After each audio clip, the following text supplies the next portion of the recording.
Terima kasih Prof. Ani atas bekal yang diberikan tadi. Perlu Prof. Ani ketahui karena ini dosen-dosen dan profesor yang berasal dari semua fakultas, sehingga untuk penyusunan kurikulum yang merupakan bidang mastery dari tarbiyah dan pendidikan, maka ini sangat bermakna bagi kita semua untuk menyusun profil dan sampai bahan ajar nanti yang menjadi PR dalam workshop ini. Nah, oleh karena itu kita masih punya waktu sampai pukul 11.30, sehingga 1,5 jam ke depan. Bapak Ibu mempunyai waktu untuk berdiskusi dengan Prof. Ani untuk konfirmasi atau penggalian lebih dalam. Oleh karena itu saya persilahkan Bapak Ibu untuk menyampaikan pertama Pak Muhyar, kemudian Bu Antin, Pak Arja, dan Pak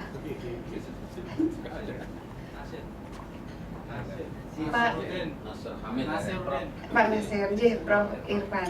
Oke, kita tampung semua ya Prof, supaya nanti bisa komprehensif ya. Baik, yang pertama Pak Muhyar, persilahkan.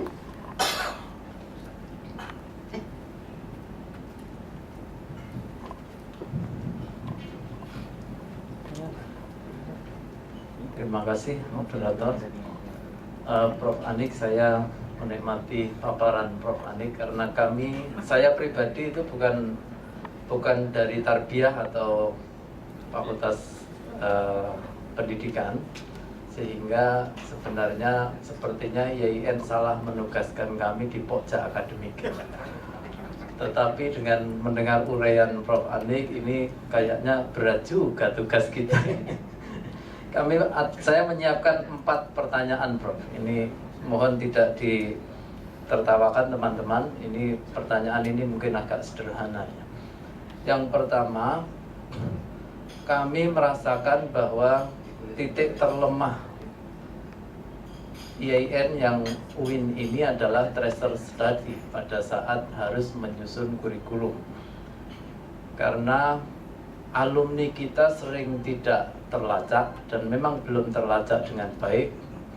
Pengguna lulusan kita itu juga kita sendiri sebenarnya belum pernah bertanya penggunanya sebenarnya keinginannya seperti apa. Karena apa? Karena alumni kita itu juga tidak kita pikirkan aja toh juga bisa hidup dengan sendirinya. Sehingga apalagi kalau sarjana agama yang kita produk itu kemudian profesinya macam-macam yang kadang tidak ada hubungannya dengan prodi kompetensinya, tapi juga bisa hidup bahagia dunia akhirat. Sehingga terus terang saja muncul persoalan ketika bahwa merumuskan profil itu harus melakukan tracer study, tanya pengguna itu, dan itu belum pernah kita lakukan dengan baik, sehingga yang terjadi kira-kira, Prof. Nah, bagaimana kalau tidak perlu tracer study, cukup kira-kira, tapi agar akurat itu bagaimana? Mungkin ada orang Indonesia selalu ada siasatnya bagaimana. Kemudian yang kedua, Prof, mohon maaf teman-teman agak panjang. Kami sendiri itu, saya di Fakultas Usuluddin, Prof, Fakultas Teologi. Nah, kami sendiri ketika harus mencari mahasiswa, itu dalam batin saya yang paling dalam, itu ada konflik. Kita mendekati man-man, pesantren-pesantren, punya nggak alumni terbaik? Karena kami punya program khusus yang materinya disiapkan khusus, pembelajarannya disiapkan khusus. Akhirnya terjaring anak-anak yang bagus-bagus. Tapi saya sendiri itu kadang kita ini mengajak anak orang menuju masa depan yang baik atau yang suram sesungguhnya. Karena kita juga muncul, kita harus tanggung jawab ini. Tapi kita sendiri juga kurang yakin sebenarnya dengan adonan kita, dengan ramuan kita untuk itu. Maka seandainya profil, ini kan mencari profil, bro. Seandainya profil tetap tidak ketemu, jadi yang betul-betul profil itu untuk Usuluddin itu saya sendiri kayaknya juga nggak ketemu. Kemudian ketemu tapi masih gaib, bro. Kita di agama kan diajarkan bahwa tidak semua yang tidak bisa dilihat itu tidak ada. Nah ini profil profesi itu juga sama. Ada tapi gaib. Buktinya begitu lulus tetap saja bisa hidup bahagia dunia akhirat. Kan ada tapi gaib. Kemudian ketemu tapi tak ada jaminan gaji. Seperti misalnya sebagai apa itu James Bond, penjaga masjid dan tukang kebun. Itu ketemu dan kita semua sebenarnya mohon maaf Pak Yai yang itu kan juga mirip-mirip itu, tak ada gaji tapi tetap bisa hidup. Nah itu kemudian kita kan harus bisa merumuskan bahwa fakta-fakta itu harus bisa diyakinkan kepada para pengguna bahwa walaupun ketemu profilnya tapi masih gaib, tapi percayalah bahwa ini masa depan anak Anda itu tetap cerah. Kalau seandainya tidak cerah juga, ya kita serahkan pada Allah Subhanahu wa Ta'ala. Itu problem-problem kami. Kemudian yang ketiga, Bro, kalau dari renungan saya bahwa bahan ajar itu kan sebenarnya produk jadi, diambil dari riset-riset. Nah, kami merasakan ada beberapa ilmu di IAIN itu bahan ajarnya cetakannya baru, tetapi ilmunya itu sebenarnya agak kadaluarsa. Riset-risetnya sebelum riset hasilnya sudah bisa kita duga. Karena apa? Karena metodenya ya kadal, kemudian cara berpikirnya kadal, kemudian hasil logika yang dibangun juga kadaluarsa. Maka risetnya tumpul. Kalau risetnya tumpul, mata kuliahnya tumpul. Sehingga yang terjadi adalah alumni IAIN itu menjelaskan apa yang sedang terjadi itu tidak mampu. Misalnya, orang Indonesia itu kan mayoritas Muslim. Di dalam Islam diajarkan tawakal, rizki itu pasrah. Tapi Indonesia itu ranking 10 tertinggi korupsinya di dunia. Katanya tawakal, katanya pasrah, tapi urusan rizki tidak juga, banyak koruptornya. Nah itu penjelasannya bagaimana? Ini kan butuh riset yang handal, menghasilkan cara berpikir yang tadi Prof menyinggung Thomas Kuhn. Nah, itulah yang kita maksud. Kalau seandainya ilmunya seperti itu, risetnya masih seperti itu, nah kita kurikulum kita tuntut untuk yang bagus. Nah itu bagaimana itu? Itu pertanyaan ketiga. Kemudian yang keempat gini, Bro. Yang keempat gini, UIN kita setelah jadi UIN, kita ini dituntut menghasilkan alumni yang punya kedalaman dalam ilmu, kesalehan dalam kepribadian, kemuliaan dalam akhlak atau perangai. Yang itu sebenarnya andalan kita, karena itu krisis kita. Kita ini banyak orang pinter, ilmunya tinggi tapi tidak saleh. Tetapi kalau diterjemahkan menjadi prodi, keluhan prodi-prodi kita itu gemuk mata kuliahnya, terlalu berat, sehingga membuat alumni banyak yang tidak lulus-lulus. Bagaimana cara mensiasati agar cita-cita kita tetap tercapai tentang kompetensi, tetapi mata kuliah tidak terlalu gemuk. Terima kasih, Prof. Terima kasih, Pak. Yang kedua, Mbak Antin. Ya, Pak Antin.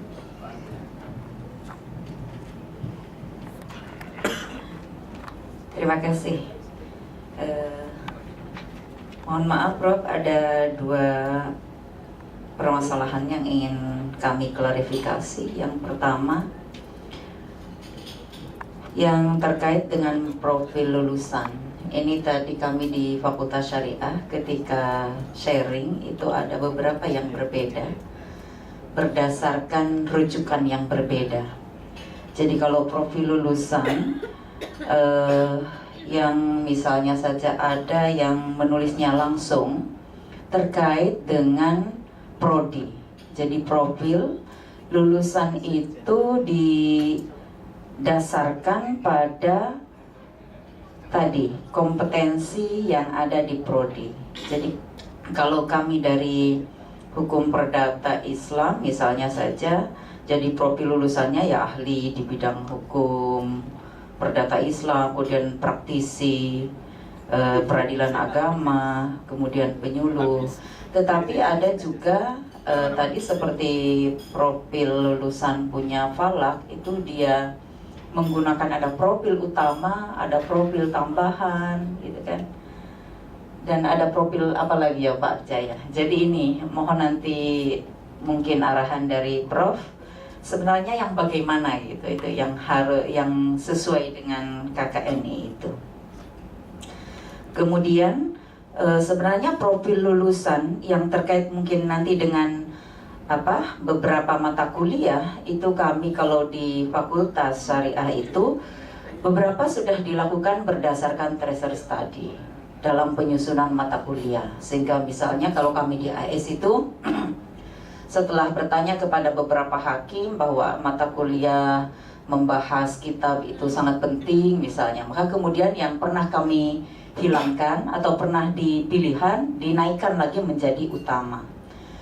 Tetapi tadi karena profil lulusan itu kalau memang ada yang tambahan, ada pendukung dan lain sebagainya itu, maka misalnya berdasarkan beberapa masukan dari setelah dilakukan tracer study, setelah ditanya kira-kira ke depan itu mahasiswa Fakultas Syariah karena tidak mungkin jadi hakim semua, tidak mungkin jadi pegawai KUA semua, maka kemudian ada penambahan mata kuliah misalnya kewirausahaan. Nah ini juga disarankan ini masuk di semua jurusan. Kemudian yang kedua yang terkait dengan SKS, Prof. SKS itu rata-rata kami lihat di IAIN itu memang ada yang kemudian 4, ada yang 3, tetapi ini sedikit sekali. Hampir semuanya kita memakai 2 SKS. Dan ini kebanyakan. Ada yang 3 itu mungkin cuman hanya berapa, 1%, ada yang 4 SKS. Jadi kita suka bikin rata-rata aja 2 SKS semua begitu. Tidak berdasarkan pertimbangan seberapa lama butuh waktu yang digunakan untuk misalnya saja tercapainya pembelajaran materi ini. Biasanya kita begitu. Ini kalau misalnya kita mensiasati begini Prof, mungkin untuk ilmu falak misalnya yang kasusnya di AS tetap memakai 2 SKS, tetapi untuk beberapa perkuliahan itu teori. Nah, prakteknya itu cuman hanya misalnya pertemuan kesekian praktek, pertemuan kesekian ada praktek lagi, tetapi tetap 2 SKS. Karena selama ini berdasarkan pengamatan kami yang 3 SKS dan yang 4 SKS itu karena bobotnya ada separuh teori dan separuh praktek. Nah kalau kita itu ada teori dan praktek tetapi tetap kita memakai 2 SKS dengan siasat tadi, kita memakai beberapa pertemuan itu untuk praktek, itu mungkin atau tidak.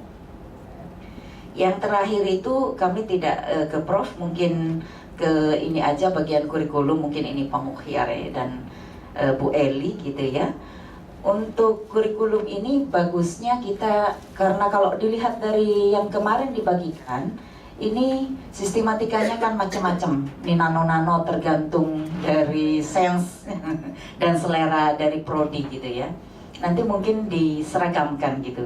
Seperti tadi kalau yang ada di UNY itu sistematikanya jelas. Kita ada latar belakang dulu atau harus sudah langsung misalnya visi misi dan lain sebagainya. Itu saja, terima kasih. Assalamualaikum. Terima kasih Bu Antin. Ya, selanjutnya Pak Arja, monggo. Terima kasih. Pertama, pertanyaan saya kepada Profesor mengenai profil ini. Sebenarnya seperti yang ditanyakan Bu Antin tadi, saya pernah juga mendengar penjelasan bahwa profil dari prodi itu justru tetap merujuk kepada profil fakultas. Artinya kalau di Fakultas Syariah itu ada Ahwalus Syakhsiyah, Perdata Islam, kemudian ada Falak, ada Muamalah, ada pidana politik dan sebagainya. Itu tetap profilnya itu nanti sarjana yang misalkan menjadi ilmuwan bidang hukum Islam.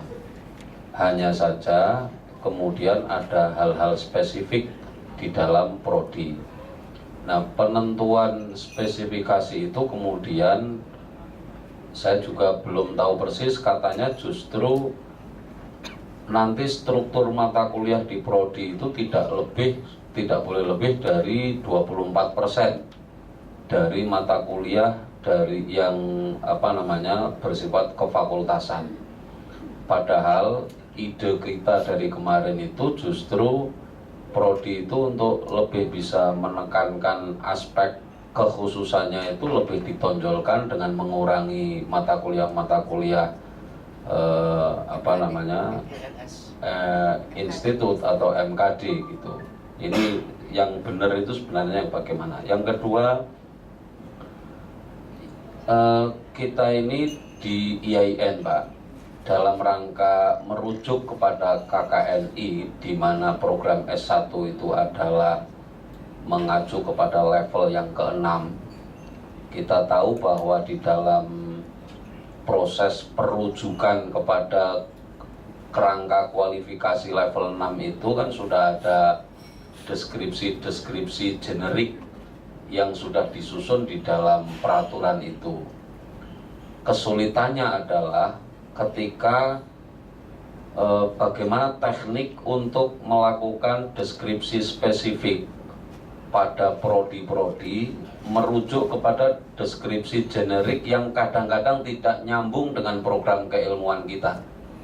Seperti tadi ditanyakan oleh Profesor Mohyar bahwa insya Allah sebentar lagi itu memang kadang-kadang ada bidang keilmuan kita yang jika dirujukkan kepada deskripsi generik di KKNI itu kebingungan, Pak.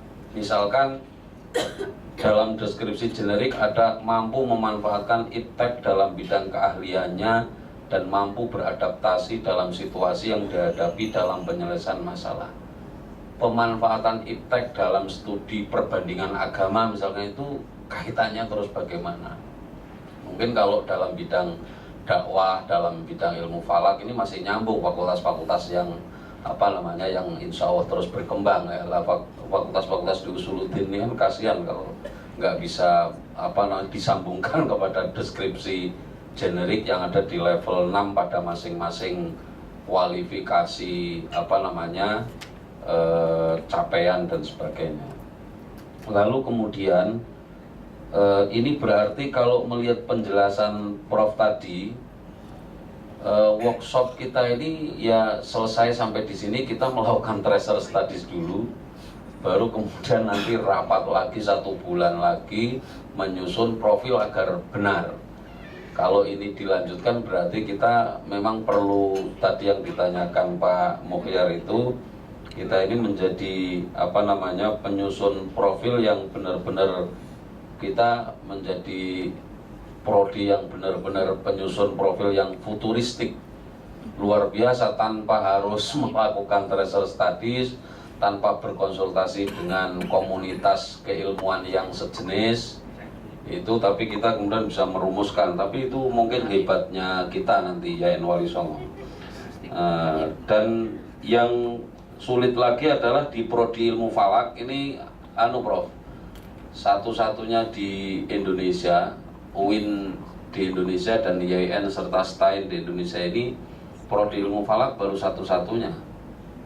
Mau berkonsultasi dengan prodi astronomi misalkan, itu ya belum ada jaringan. Nah ini kira-kira apa ada di UNES ada di UNY ada program studi astronomi apa tidak, nanti kita tak nyontoh Pak untuk menjadi benchmark dari penyusunan kerangka kualifikasi untuk program studi ilmu falak di UIN Wali Songo. Terima kasih. Assalamualaikum warahmatullahi wabarakatuh. Waalaikumsalam warahmatullahi wabarakatuh. Ya, kita lanjutkan di belakang Pak Nasri. Ya. Terima kasih. Jadi saya hanya ingin mengkonfirmasi. Terima kasih. Saya hanya ingin mengkonfirmasi apakah visi dan misi IAIN ini sudah benar atau belum itu. Untuk visi itu ditulis menyelenggarakan pendidikan dan pengajaran iptek berbasis kesatuan ilmu pengetahuan untuk menghasilkan lulusan profesional dan berakhlakul karimah. Titik tekannya menghasilkan lulusan profesional. Apakah benar bahwa IAIN itu menghasilkan lulusan profesional? Sementara yang PAI saja. PAI saja tidak bisa menghasilkan lulusan profesional kecuali dia harus mendapatkan pendidikan lagi selama 1 tahun, yaitu PPG. Apalagi prodi-prodi yang lain. Oleh karena itu kalau kita merujuk ke KKNI level 6 gitu loh, apakah sudah benar rumusan seperti ini tuh? Makasih Prof. Satu aja. Satu saja. Iya, terima kasih. Selanjutnya Prof Irfan, monggo Prof. Mohon mic. Kalau tidak mic langsung.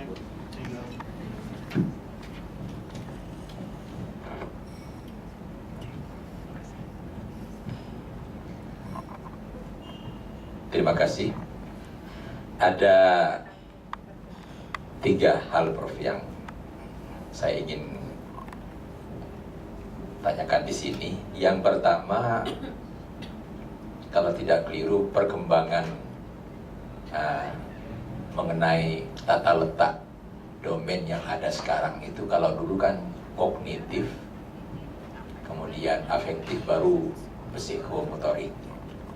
Nah, dalam perkembangan itu yang kita lihat sekarang itu diarahkan kepada ya sikap dulu, afektif dulu, baru psikomotorik, dan kognitif itu diletakkan di posisi akhir.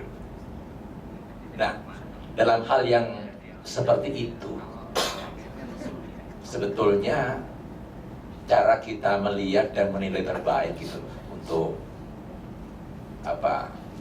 afektif itu seperti apa dan bagaimana cara mengukur terbaiknya. Sekiranya ini diterapkan dalam taruhlah kursus-kursus atau dalam proses-proses penilaian atau cara kita mengajar, bagaimana mengajar terbaik Prof dengan mendahulukan yang afektif ini sebetulnya. Nah, yang kedua, dalam perkembangan kurikulum ya ada 2 hal yang kita lihat. Misalnya di Timur Tengah itu banyak yang melihat bahwa kurikulum itu kan bahan-bahannya kan seperti itu saja sejak dulu-dulu, begitu istilahnya. Ada yang agak apatis dengan masalah ini. Nah, ya padahal dalam kondisi seperti itu kurikulum itu harus juga berubah, disadari atau tidak.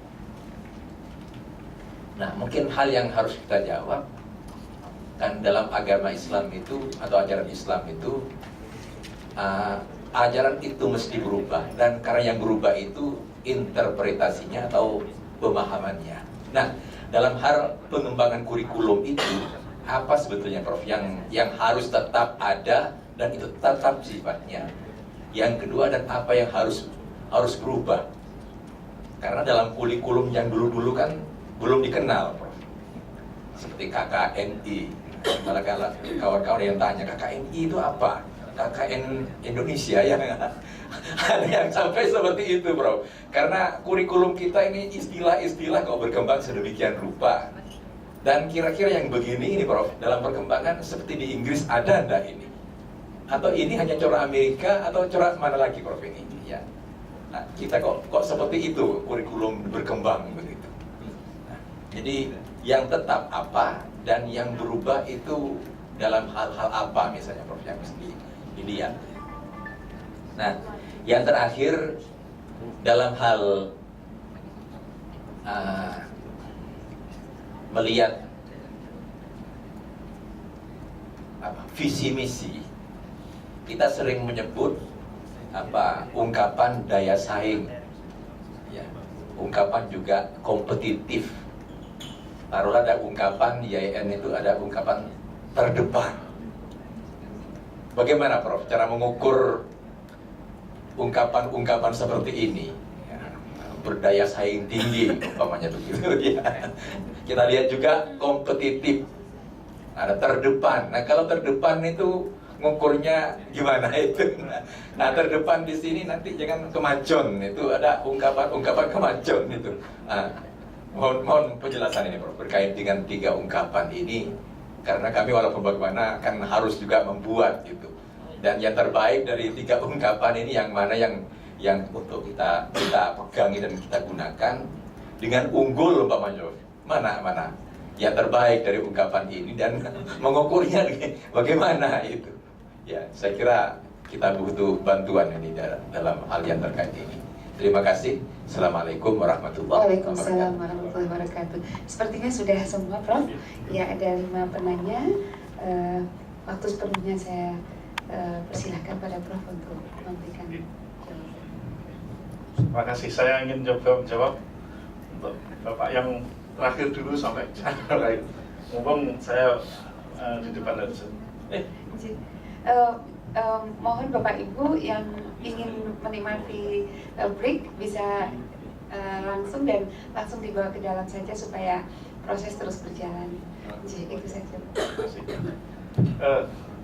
Pak Prof Irfan ini menarik ini tentang visi misi itu kan kata-katanya itu rumusannya mestinya muncul desain kompetitif terdepan dan seterusnya. Ini sesungguhnya kan yang saya tangkap itu kan bahwa institusi itu, lembaga itu ingin menghasilkan lulusan atau melakukan kegiatan apa yang unggul, Pak, ya mestinya unggul atau yang the best kan gitu.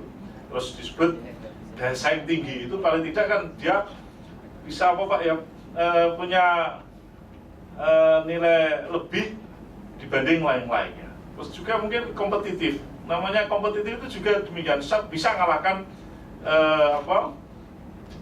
lulusan-lulusan yang lainnya. Terus terdepan itu kan dia tidak kalah dengan ini dan sebagainya. Dan ini yang saya sering nyebut itu ya sesungguhnya unggul itulah yang menjadi kata kuncinya, Bapak. Nah, cuma untuk mengukurnya ini tentu kan kita lihat seberapa kompetensi yang dimiliki lulusan itu memang dia adalah the best dari best yang lain, the best of the best ya. Seperti itu Pak, ya, itu Pak yang saya tangkap. Seperti yang kemarin UNJ itu kan ini sudah mulai untuk ini, Pak. Biasa kalau akan ada dias itu kan akhir tahun itu kan harus sudah dirumuskan temanya. Dan kemarin ya gitu, Pak. Ada jasa yang apa terus akhirnya dimunculkan ya unggul. Unggul itulah yang sudah merupakan kata-kata lain dari yang Bapak sebutkan tadi. Jadi desain, kompetitif dan seterusnya itu. Lalu yang kedua, Pak, tentang mana yang dipandang nanti tetap, mana yang berubah-ubah. Jadi saya kebetulan mendapatkan ini, Pak, ada file yang saya dapatkan. Inilah, Pak, yang dianggap itu tetap, Pak. Nilai-nilai universal, yang mana sebagai contoh yang juga menjawab pertanyaan dari Pak Arca itu lulusan fakultas, ya itulah yang menjadi trademarknya. Sementara untuk prodi itu kan nanti spesifikasi itu. Nah di sini nilai-nilai kompetensi yang yang menjadi trademark suatu fakultas atau prodi, ini yang harus ini. Jadi nilai-nilai yang diperlukan yang universal. Sebagai contoh, seorang guru atau sarjana pendidikan, dia tuh apapun masanya atau apa, dia mesti harus mampu mengajar dengan pembelajaran yang terbaik sebagai contoh. Persoalan pakai IT, persoalan pakai yang dulu itu mungkin hanya OHP atau terus sekarang lain, itu kan nggak lepas dari masa periode masyarakat butuhkan apa kan. Tetapi sebenarnya kan dia harus bisa melakukan kegiatan menyampaikan materi kan, seperti itu. Dulu mungkin dengan hanya ceramah saja atau apa gitu. Itu Bapak jawaban saya. Lalu yang ketiga tentang tadi tata letak domain, saya menangkap memang terjadi tren itu dan ditangkap oleh pengambil kebijakan yang sekarang, termasuk mungkin kesepakatan para ahli, itu kan sekarang lebih mengedepankan sisi nilai sikap, di mana mencapai rumusan nilai sikap yang disepakati itu melalui kegiatan dalam aspek keterampilan dan pengetahuan. Jadi kemarin itu tidak pengetahuan ditopang oleh keterampilan sikap, tetapi sikap ditopang oleh keterampilan dan pengetahuan. Walaupun kalau kita lihat ini proses terjadinya keterampilan sama afektif itu mesti harus dimulai dengan pengetahuan, karena pengetahuan kan sebagai jendelawan. Dan itu logikanya, misal saja saya begitu empati sama seseorang, ini kan nggak lepas dari apa yang saya persepsikan terhadap dia, yang seperti itu Bapak. Nah ini yang seperti itu. Nah ini contoh saja yang ada di UNY sekarang Bapak. Ini yang Pak Rektor itu menghendaki visinya UNY itu 3, yaitu apa? Ketakwaan, kemandirian, dan kecendiaan. Nah gimana? Untuk mewujudkan ketakwaan itu, 2 aspek berikut itu yang mendukung sana. Ya, itu ke sana. Nah terus dulu yang sebelum Pak Rektor saya sekarang, ini kan dulu terkenal dengan cemani, cendikia, mandiri, dan nurani. Itu hanya ini Bapak, selera saja kan. Itu termasuk persepsi dari masing-masing yang sekarang. Andai kan Bapak tetap bertahan, nggak seperti ini karena logika asal usulnya begitu, mungkin boleh jadi seperti itu. Toh tiga-tiganya kan harus saling melekat kan, seperti itu. Nah, mau belajar seperti itu Bapak. Gitu. Lalu yang berikut untuk Pak Arca Imran itu tadi, contoh saja ini Bapak untuk yang tadi yang masalah profil ini kan lebih ke yang pada tataran fakultas yang mau baca, karena mungkin fakultas syariah itu mungkin prodinya 2 atau 3 prodi Bapak itu. 4 kan itu, dan itu semua adalah ada dalam sebuah rumpun keilmuan yang mirip itu Bapak ya. Dan cuma khasnya itu kan nanti ada di prodi mana. Silakan kalau memang yang seperti itu, dan ini pun kalau kita melihat profil yang di level 6 itu kan seperti ini Bapak, level 6. Dan level 6 yang sarjana S1 atau diploma 4 ini yang maunya ke sini. Dan tolong ini Bapak Ibu, ini kan mampu mengaplikasikan bidang keahliannya, yaitu, dan memanfaatkan iptek pada bidangnya Pak. Saya kira di Falak pun itu mesti ada hal demikian itu, termasuk yang mungkin Usuluddin pun ada demikian. Sehingga mohon maaf saya juga nggak bisa bayangkan apakah betul bahwa Usuluddin itu hanya berkaitan dengan hal-hal yang gaib saja. Gitu, ke sana ini. Dan ini Bapak, kalau ini terus dikaji lebih jauh, itu sesungguhnya kan ini Pak, bahwa unsur yang ada di KKNI level 6 di setiap level itu kan akan memuat ini Pak, ya, kemampuan bidang kerjanya, lingkup kerja berdasarkan pengetahuan yang dimiliki, lalu kemampuan manajerial. Ini kemampuan bidang terkait, metode cara yang digunakan, tingkat ini dan seterusnya. Nah kita nanti itu tinggal mengisi bahan-bahan kajian apa yang ada di prodi itu yang relevan untuk mendukung dari unsur deskripsi yang ada di KKNI ini, Pak. Nah, ini yang perlu untuk kita itu kan. Nanti saya kopikan ya nggak apa-apa ada, biar paling tidak untuk memudahkan itu. Terus yang berikut, kalau Bapak mau terjemahkan, lah kok yang saya sampaikan seperti ini, dan kalaupun ini harus jadi pada hari ini, wah ini kan sama dengan pekerjaannya Wali Songo dulu yang bangun masjid Demak ya monggo saja ya Pak. Tapi kalau memang secara teori itu memang tahapnya yang seperti itu, termasuk membuat research study itu juga agak gampang ya. Mungkin itu Pak. Terus kalau misal ada fakultas atau prodi satu yang mungkin belum ada yang lain, saya kira itu para ahlinya pun itu bisa Pak dipakai untuk sebagai referensi rujukan untuk mengembangkan lebih jauh. Dan mohon ya walaupun boleh kita dengan Pak sholat hajat sholat tahajud untuk rumusan piye jatuhnya membaca, tetapi kan walaupun tidak ada prodi yang sama, mungkin para ahli yang menekuni itu bisa kita pakai untuk kepentingan itu Pak. Oke. Lalu yang berikut Bu Antin ini Bu, tentang profil, Ibu mau nyebut utama atau apa dasarnya? Yang saya tangkap yang ada di sini itu profil boleh banyak, boleh, itu yang penting bagaimana Ibu nanti bisa memproyeksikan dengan profil itu lulusannya nanti itu memang bisa untuk bekerja, bisa memberi kemanfaatan pada masyarakat. Persoalan jenis pekerjaannya itu nanti mendatangkan rupiah atau tidak, tapi paling tidak kan lulusan itu paling tidak lulusan itu kan ada kemanfaatannya di masyarakat, ya tahu itu. Nah sekarang memang ada tren bahwa yang tidak menghasilkan uang itu yang dikatakan tidak bekerja, ya demikian kan itu. Ini yang perlu untuk kita kemukakan. Dan tentu itu tadi kan mesti harus mengacu pada KKNI dan pada SNPT. Terus yang berikut,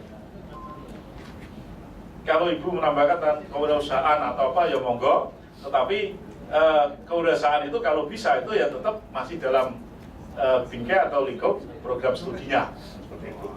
Terus yang berikut tentang kok trennya kebanyakan pada 2 SKS, ya kalau saat ini Ibu punya pemikiran untuk lebih cermat, monggo aja silahkan, sehingga tidak terjadi hanya seperti kemarin itu pemilihan itu tatap muka, mandiri, terus terstruktur itu demikian. Nah, ini tetap menggunakan itu. Nanti ada banyak panduannya itu.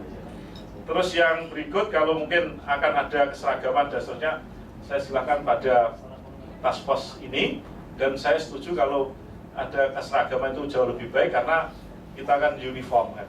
Dan kalau itu kita tempuh, maka ketika nanti akan ada kegiatan yang lain yang terkait dengan masalah akuntabilitas kegiatan, ini nanti yang akan memudahkan kita. Sebagai contoh, ketika akan ada akreditasi atau apa, itu kan biasanya kan ada tren untuk kurikulum yang sama untuk formatnya kan itu.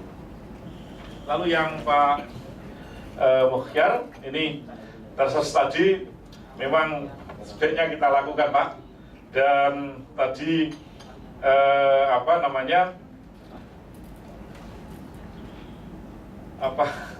untuk alumni, terus tadi ada kesan sudah banyak yang kerja yang walaupun tidak sampai yang saya katakan tadi mendapat uang, tapi dia tetap bisa hidup. Ini memang oke, tetapi akan lebih baik kalau memang kita bisa menemukan profil yang sesungguhnya yang memang itu menjadi peran dan fungsi dia di masyarakat. Inilah yang akan yang itu kita anggap memadai kan gitu. Dan tentu saya di sini pun ada satu statement yang menarik. Tidak ada kurikulum tanpa profil lulusan. Ternyata profil lulusan merupakan bukti akuntabilitas akademik program studi. Ya, sehingga saya kira namanya menetapkan profil ini hal yang perlu untuk kita lakukan, kan itu. Versi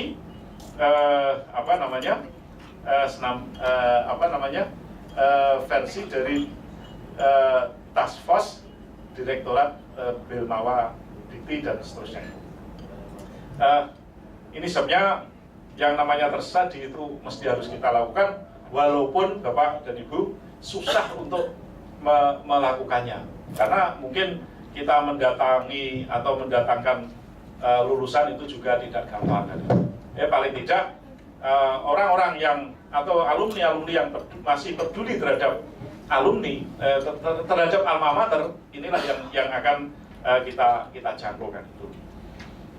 Terus berikut apa yang Bapak sampaikan itu juga kadang dialami oleh banyak teman, dalam arti sudah mendekati mencari lulusan yang terbaik, tapi kita juga tahu bahwa nanti lulusan kita setelah mendapat ijazah itu paling yang seperti itu, kan ini.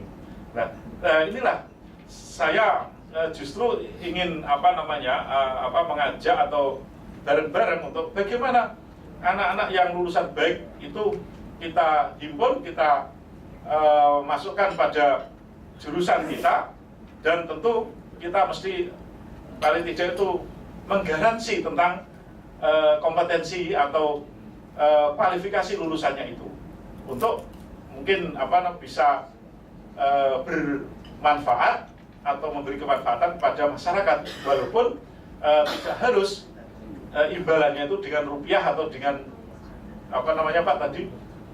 gaji yang besar dan sebagainya. Tetapi paling tidak kemampuan mereka yang itu merupakan hasil jerih payah kita memberikan pendidikan kepada anak-anak itu yang akhirnya bisa memberikan kontribusi pada kualitas masyarakat itu. Lalu yang berikutnya tentang bahan ajar yang hanyalah kemasannya saja yang bagus, kalau tak isinya sama. Nah, ini yang kita coba kita hindari, Pak.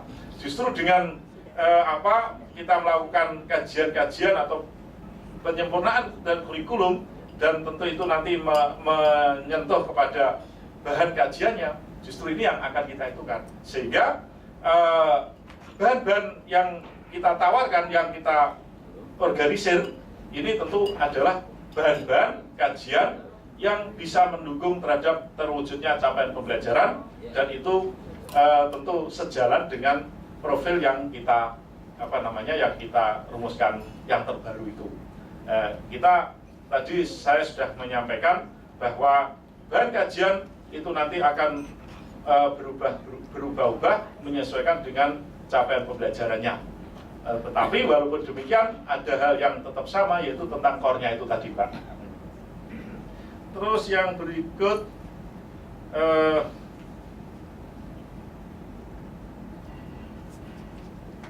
tentang kekhasan lulusan UIN. Terus bagaimana mata kuliah itu tak terlalu gemuk, tetapi profilnya tercapai tadi, Pak, ya. Nah, ini tentu kita mesti harus memulai untuk tidak mengembangkan bahan kajian atas dasar pohon keilmuan, tetapi lebih kepada rumusan capaian pembelajarannya. Memang mesti akan terjadi tarik ulur. Wah, untuk menguasai ini kan anak harus paham ini dulu, karena untuk kesana, tetapi kan kita harus perhatikan untuk kepentingan apa kita ambil bahan ini, untuk kepentingan apa, untuk mencapai rumusan capaian pembelajaran yang dikembangkan dari profil itu. Sehingga pekerjaan kita sekarang adalah bagaimana kita bisa menyiapkan lulusan sesuai profilnya, bukan memberikan materi atas dasar pohon keilmuan. Itu seperti itu, Pak. Lain kalau kebijakan kita itu adalah menggunakan kurikulum berbasis ilmu, sehingga nanti pohon keilmuan itulah yang menjadi acuan. Tetapi sekarang kan kita menerapkan kurikulum berbasis kompetensi untuk kepentingan bagaimana menyiapkan lulusan sesuai profil yang kita rumuskan sebelumnya itu. Dan profil itu tentu tidak lepas dari pesan sponsor dari pengguna lulusan yang dimaksud. Seperti itu Pak, sehingga terjadi beda bahwa satu sisi yang utuh itu ilmu sebagai pohon, sementara yang kita bahas sekarang adalah bahan kajian untuk mensupport terwujudnya sebuah profil. Mungkin itu bedanya di sana Pak. Atau Pak Hid? Mungkin ini yang bisa saya sampaikan dari beberapa pertanyaan yang tadi disampaikan. Terima kasih. Mohon maaf jika kurang pas kan. Ya, terima kasih Prof. Andi. Ya, Bapak Ibu sekalian, tadi Prof. Andi sudah menjawab pertanyaan-pertanyaan yang Bapak Ibu sampaikan dalam termin pertama. Kita masih punya waktu setengah jam ke depan. Untuk itu kita buka lagi termin kedua untuk pertanyaan berikutnya. Oke, Pak Ali Murtado, kemudian masih ada yang lain, Pak Dadang dan kemudian siapa lagi? Masih ada Bapak Ibu? Oke, sementara dua dulu ya. Nanti yang muncul pertanyaan berikutnya nanti masih bisa ditampung. Ya, silakan Pak Ali. Terima kasih. Terkait dengan profil lulusan ya Prof. Tadi bahan utamanya pelacakan atau tracer study, kemudian juga mengidentifikasi peran fungsi lulusan di masyarakat. Nah, di sini terjadi benturan antara tuntutan untuk merumuskan profil lulusan sesuai dengan tuntutan keilmuan yang disepakati oleh konsorsium dengan realitas setelah dilaksanakan tracer study. Sebagai contoh, prodi ekonomi Islam. Dalam konsorsium ekonomi Islam, kalau prodi studi ekonomi Islam itu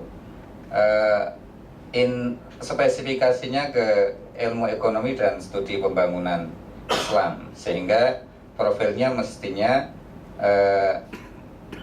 menjadi tenaga perencana pembangunan.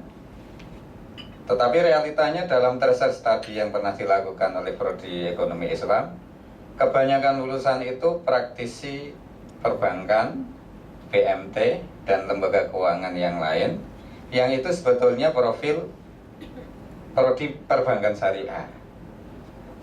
Nah, di sini kalau kita mengacu kepada tadi yang tuntutan akademik keilmuan tadi, kayaknya kok kurang laku di pasaran. Nah, untuk menentukan ini apakah kita ke realitas yang ada dengan resiko tadi benturan atau memasuki wilayah prodi yang lain, atau tetap idealis tetapi realitanya kurang laku di pasaran. Gitu, Prof. Terima kasih.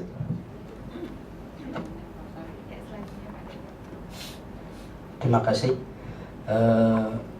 Kemarin muncul satu pembicaraan dan dijawab oleh Wakil Rektor 1 terkait dengan kekhawatiran dengan perubahan dari IAIN ke UIN, dan kemudian ada keinginan bagaimana SKS itu tidak terlalu gemuk.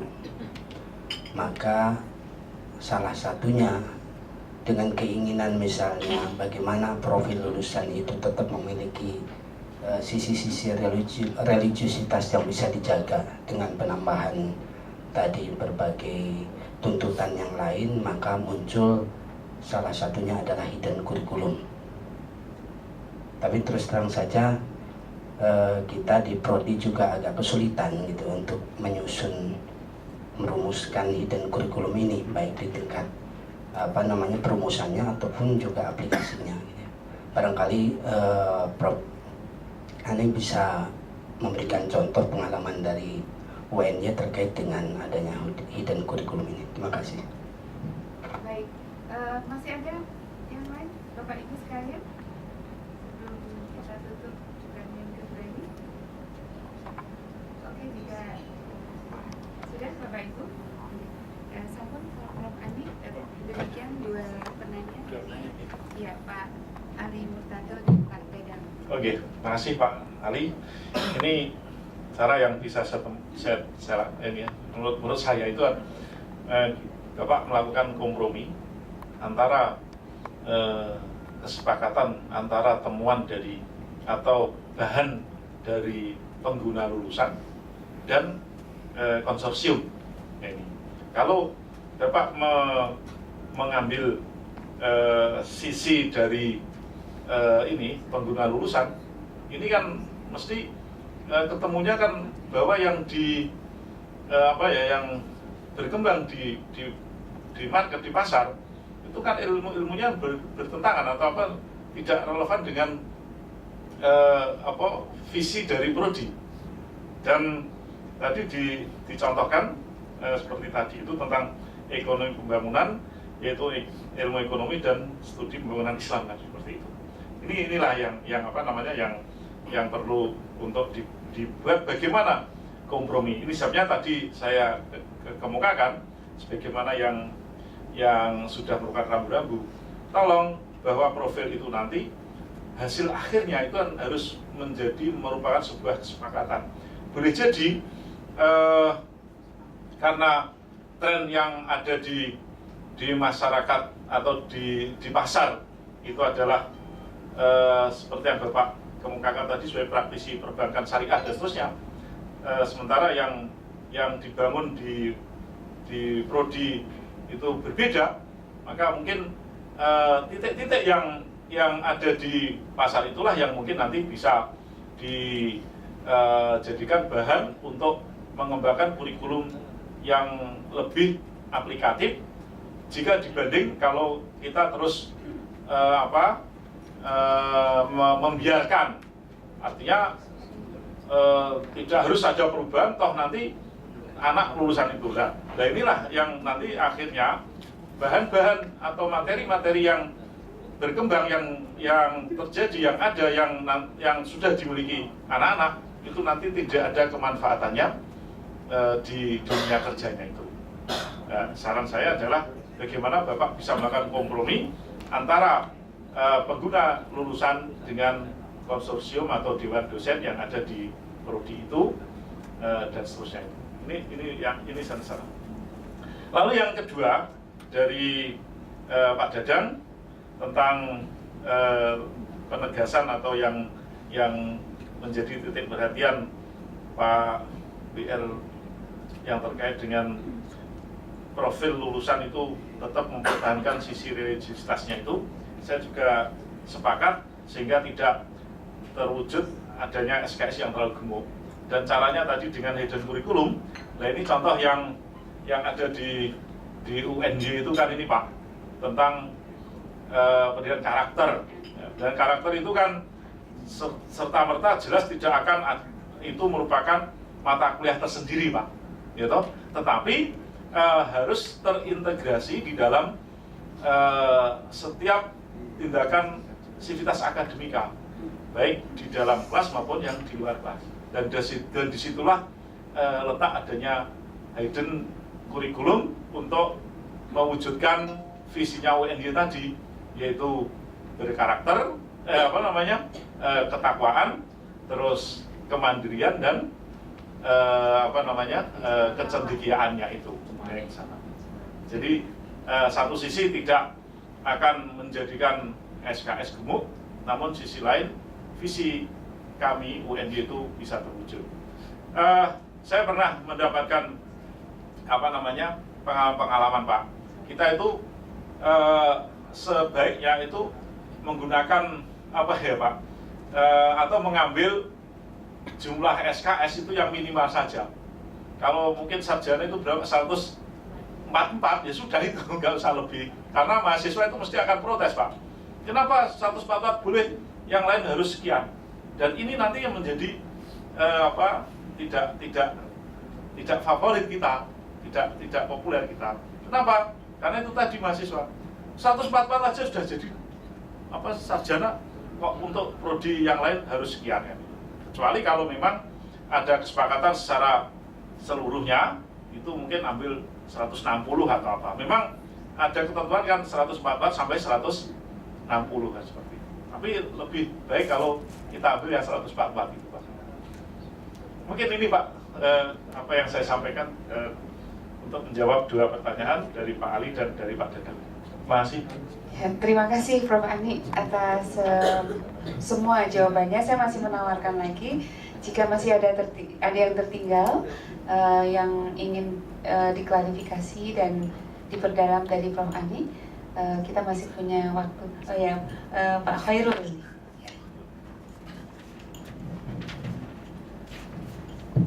Sedikit Prof, kegelisahan saya ini satu saja. Jadi beberapa tahun yang lalu tuh Nokia itu pernah melakukan semacam riset.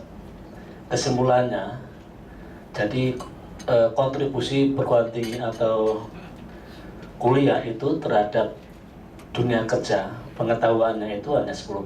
Ya. Selebihnya itu diperoleh melalui proses di luar itu. Nah, kalau kemudian saya nggak tahu apakah kualifikasi KKNI dan sebagainya itu akan memperpendek atau memperbesar itu atau gimana. Saya kira itu. Matur suwun. Assalamualaikum warahmatullahi wabarakatuh. Pak, dengan kita melakukan kajian-kajian seperti ini, termasuk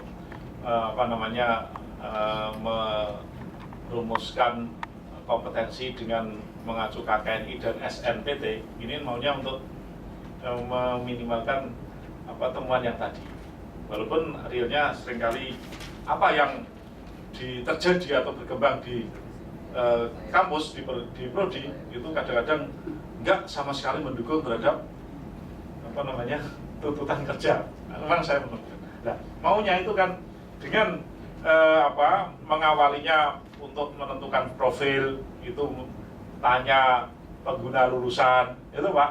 Terus kemudian mengkonsultasikannya dengan yang ada di KKNI, karena KKNI itu juga dulu menyusunnya itu juga agak main-main Pak, karena sudah melakukan studi di New Zealand, di Cina, di Eropa dan seterusnya, dan negara-negara itu sudah memiliki kualifikasi nasional yang dimaksud. Ini yang maksudnya. Nah, dengan cara demikian untuk meminimalkan temuan yang demikian tadi Pak. Dan namanya penelitian itu kadang-kadang kan seringkali itu untuk kepentingan tertentu Bapak. Ya, dalam makna bisa jadi itu untuk melemahkan eksistensi lembaga pendidikan. Kalau demikian biar kita ambil pelatihan-pelatihan aja kan, bisa jadi seperti itu. Tetapi saya meyakini bahwa dengan adanya kebijakan KKNI terus SNPT termasuk melakukan tracer study ke pengguna, itu harapannya itu yang kita luluskan itu paling tidak punya peran dan fungsi di masyarakat pengguna itu. Saya kira seperti itu. Oke, terima kasih. Masih ada tambahan Pak. Oke.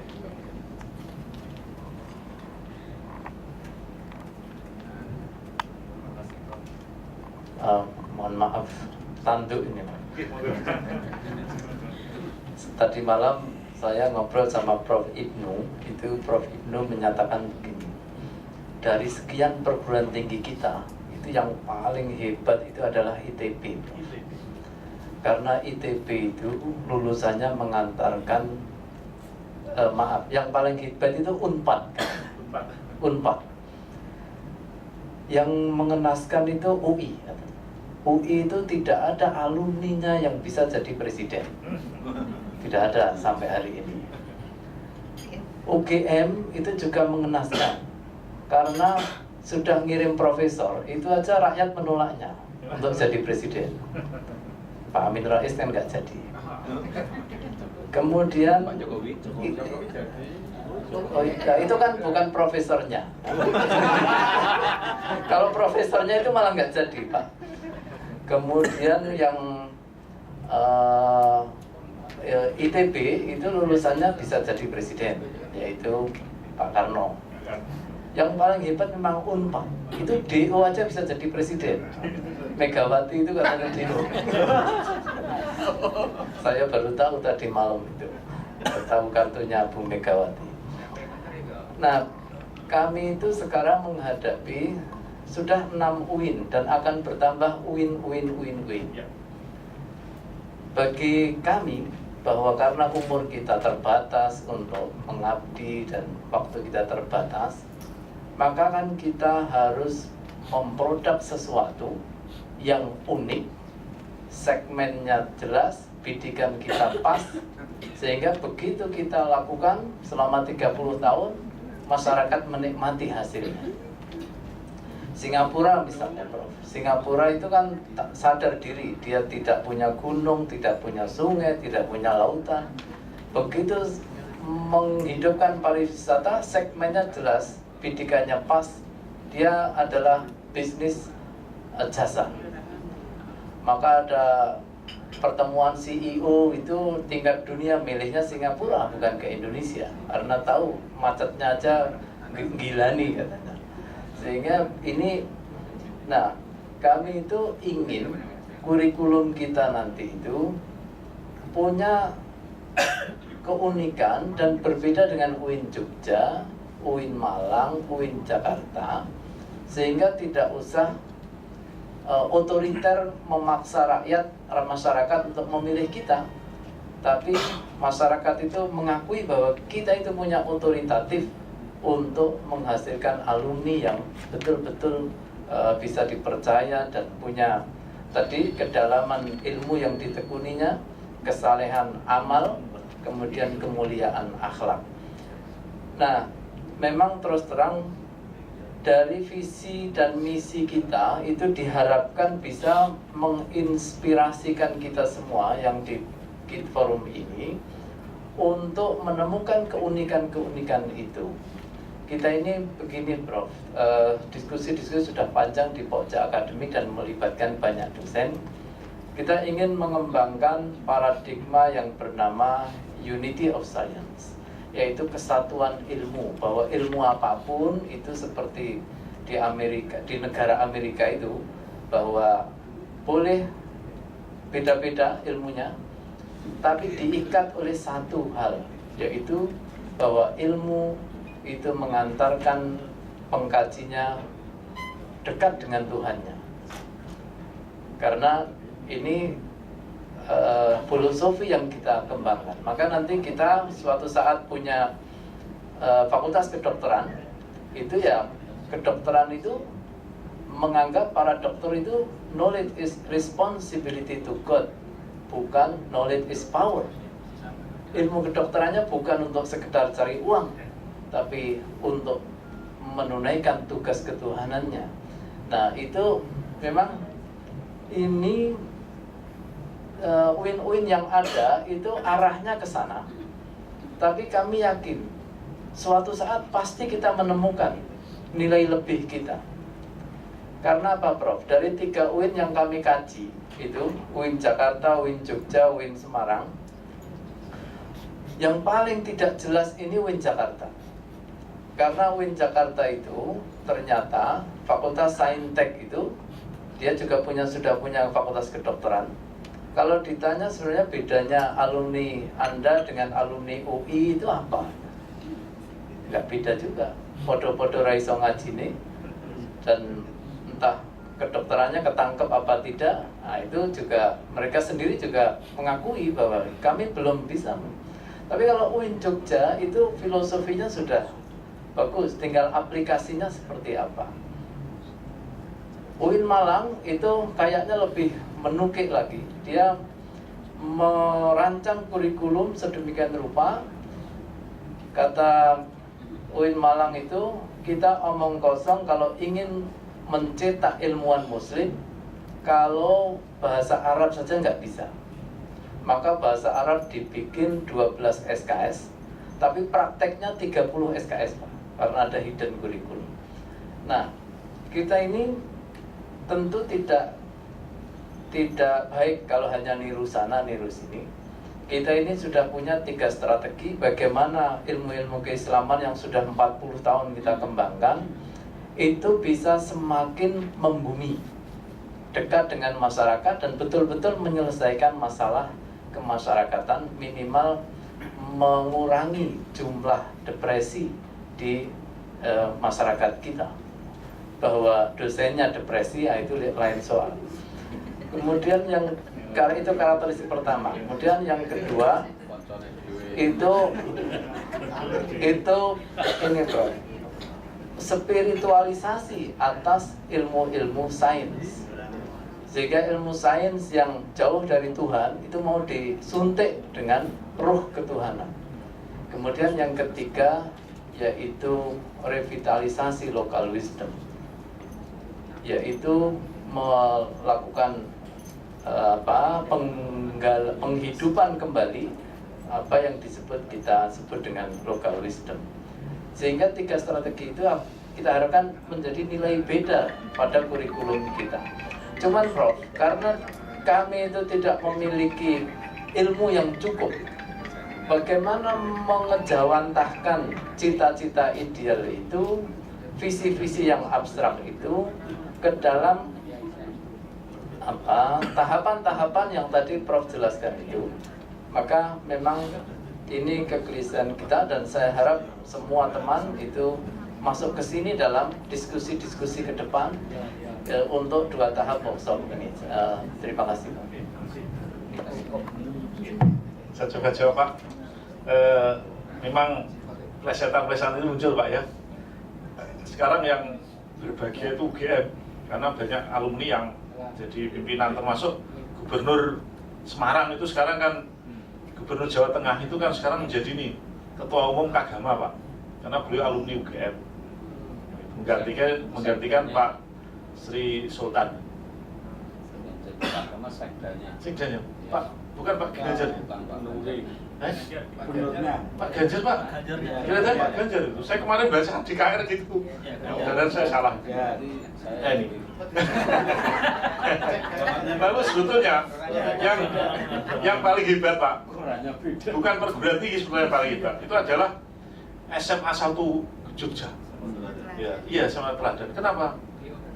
DO-nya beliau, DO-nya SMA 1 ini jadi menteri itu, Susi. Susi itu kan DO dari SMA 1 Jogja, jadi menteri dan bersuamikan orang Jerman, luar biasa. Nah ini seperti itu, dari yang mau baca. Lalu yang berikut, ini apa yang Bapak inginkan cita-citakan, saya sepakat dan saya juga ingin belajar, dan UNJ pun punya visi yang sama dengan UIN Wali Songo itu. Artinya apa? Bagaimana bisa menyiapkan calon guru yang memang punya karakter sendiri Pak. Misalnya Pak Rektor itu kan setiap kali ada banner di mana-mana itu kan leading in character education. Nah itu kesana. Nah contoh simpel yang berkembang di prodi S2 TP yang membedakan dengan prodi TP yang lain setingkat S2 itu kan di UNJ itu kan pengembangannya apa Pak? Karakternya apa? Berbasis IT. Nah, ini sebabnya kalau Pak tesis tidak menyentuh itu tidak boleh.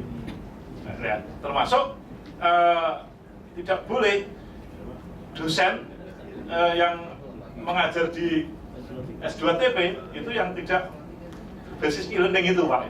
Ini artinya ke sana. Sehingga saya sepakat kalau mungkin diawali dengan apa tadi, atau terakhirnya itu adalah membangun kultur akademik sebagaimana visi dari UIN Wali Songo yang luar biasa.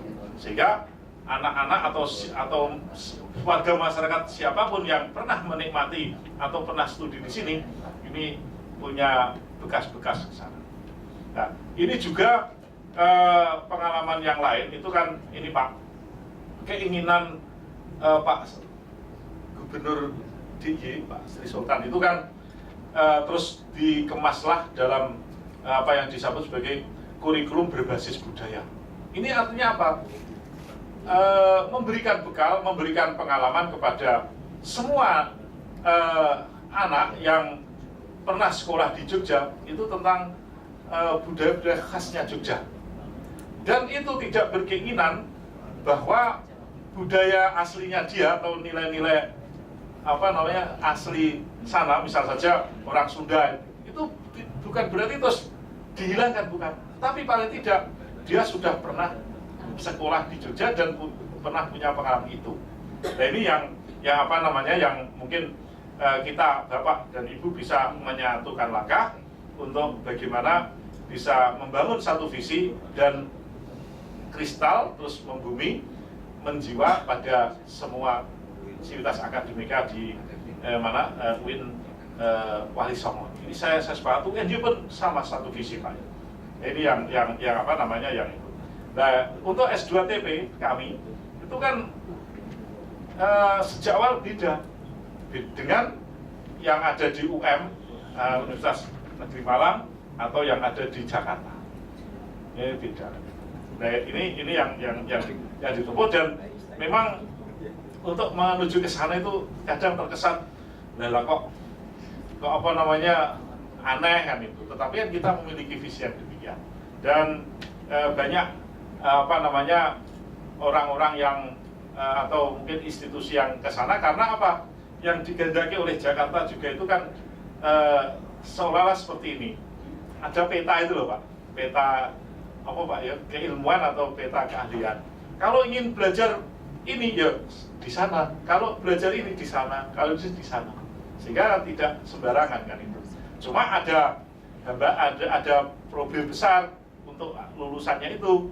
Sebagai contoh, karena yang mengambil policy kebijakan itu adalah alumni Wali Songo, maka nanti yang kualifikasi yang digendaki adalah yang dari sini kan itu, sehingga nanti tidak bisa membuka peluang alumni yang tidak dari Wali Songo. Kenapa? Karena lulusan demikian. Lalu sebaliknya, kalau ada pejabat yang alumni dari Kalijaga, mungkin untuk sini tidak.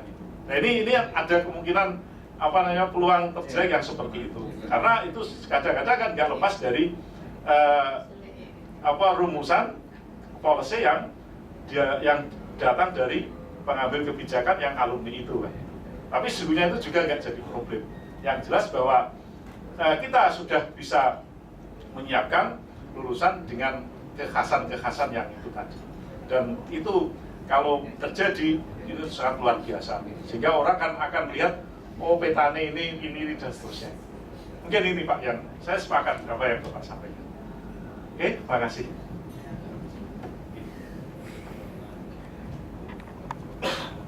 Baik, Bapak Ibu sekalian, ya waktu sudah menunjukkan pukul 11.20 dan saya rasa sudah sangat banyak apa yang telah disampaikan oleh Prof. Andi kepada kita.